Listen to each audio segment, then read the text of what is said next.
Welcome to this Clinical Explainer. Today, we're doing a deep dive into the 2026 Hantavirus cluster.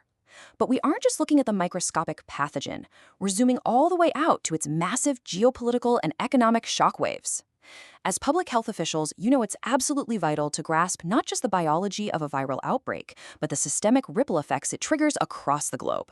So let's jump right in and break down exactly what you need to know. Here's our roadmap for today. We're going to cover the clinical profile of the virus, the geopolitical outbreak disputes, speculative market volatility, vaccine R&D limitations, and finally, the Argentine tourism fallout. Okay, part 1, the clinical profile of hantavirus. Let's establish our baseline on exactly what we're dealing with here. So, at its core, orthohantavirus is a genus of single-stranded, negative-sense RNA viruses. Now, the absolute key takeaway here is that this pathogen is primarily zoonotic. It relies heavily on rodent carriers to actually initiate human infection. Basically, humans usually contract the virus by coming into contact with infected rodent urine, droppings, or saliva. It's that classic spillover event that, we in public health are constantly monitoring for. But here's where it gets wild. Once that spillover actually happens, the symptoms completely diverge depending on where you are in the world. Over in Asia and Europe, it typically presents as hemorrhagic fever with renal syndrome. But in the Americas, it manifests as hantavirus pulmonary syndrome. And that brings with it a totally staggering 30 to 60% fatality rate. I mean, that sheer lethality is exactly why it's a massive, high-priority threat whenever a cluster pops up in the Western Hemisphere. What's truly fascinating here is how a literal ancient threat triggered a highly modern crisis. We actually have symptom descriptions perfectly matching hantavirus in ancient Chinese medical texts dating way back to 475 BCE. Fast forward a couple thousand years to 1978, and Dr. Li He Wang officially isolates the virus near the Hantan River in South Korea, but jump to 2026, and this incredibly ancient virus is suddenly causing a major multi-country cluster linked to a completely modern cruise ship. And that modern threat? It's driven by a very specific culprit, the Andes virus. Now, this specific strain completely turns our standard public health response on its head because it breaks that standard zoonotic rule we just talked about. It is literally the only known hantavirus strain capable of human-to-human transmission. Just think about that. That single fact changes absolutely everything about our isolation protocols, our contact tracing, and frankly, the terrifying speed at which a tiny localized cluster can just snowball into an international incident. All right, moving on to part 2, geopolitical outbreak disputes. Let's look at how this biological threat immediately sparked some intense political friction at ground zero. Following that 2026 cruise ship cluster, the Argentine national government made a pretty controversial claim. They firmly stated that the outbreak originated in a local trash heap in Ushuaia, down in the Tierra del Fuego province. Now, we all know origin tracing is standard procedure, but when national and local entities arrive at wildly differing conclusions, it can instantly fracture public health messaging and severely damage public trust. And as we're discussing, local officials completely rejected that narrative. Juan Facunda Petrina, the director of epidemiology for Tierra del Fuego, publicly labeled the national origin claim a smear campaign, intended to damage the reputation of Ushuaia as a premier tourist destination for Antarctic cruises. It's a really stark reminder for us that our objective scientific tracing inevitably collides head-on with local economies and deep-seated political sensitivities. So what's really fueling this dispute? Well, it's a perfect storm of compounding factors. Locally, Tierra del Fuego has essentially zero history of hantavirus. Plus, the Andes variant is actually endemic much further north, up in central Patagonia.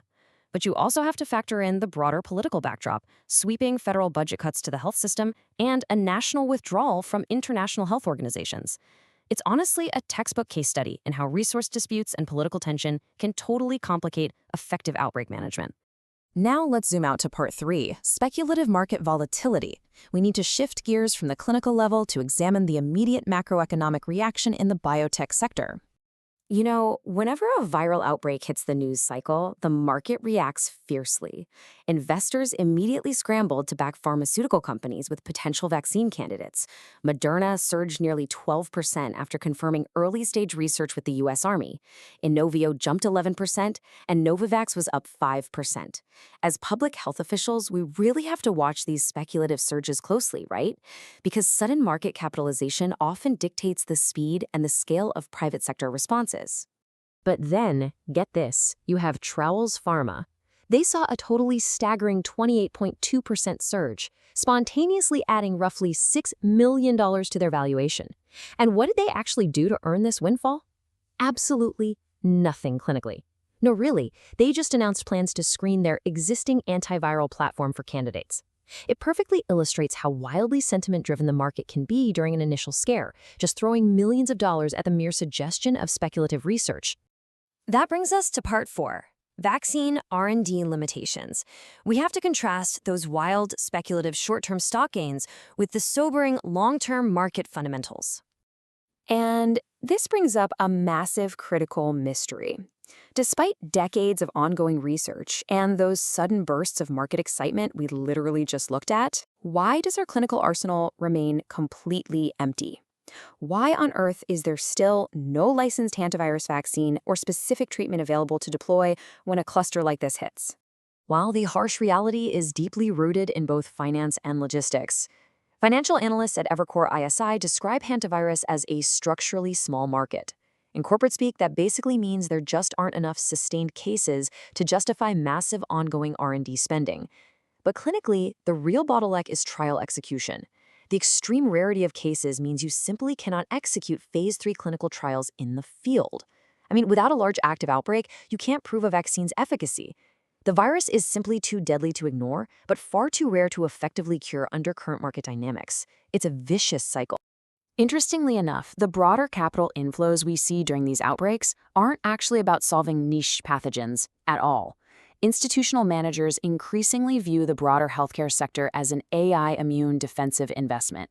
They're driving sustained capital into broad healthcare ETFs because it provides a safe harbor from tech volatility.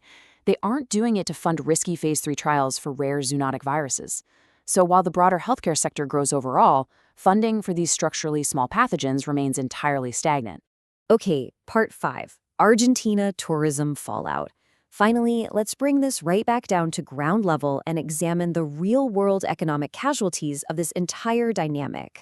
The financial projections here are just absolutely devastating, due entirely to those geopolitical disputes over the origin we talked about and the intense perceived virus risks. Ushuaia's vital tourism sector is staring down a predicted regional revenue drop of 40 to 60%. Let that sink in. When just the rumor of an outbreak hits a region that is heavily reliant on global travel, the economic contraction is swift and it is brutal. As officials, we aren't just managing a biological virus. We are managing the economic lifeblood of entire provinces. So I'll leave you with this final provocative thought. If the private market won't naturally fund vaccines for rare pathogens due to trial limitations and slim profit margins, how do we rewrite the playbook? How can public health officials secure vital R&D funding for these structurally small pathogens before they trigger macro-level economic disruptions?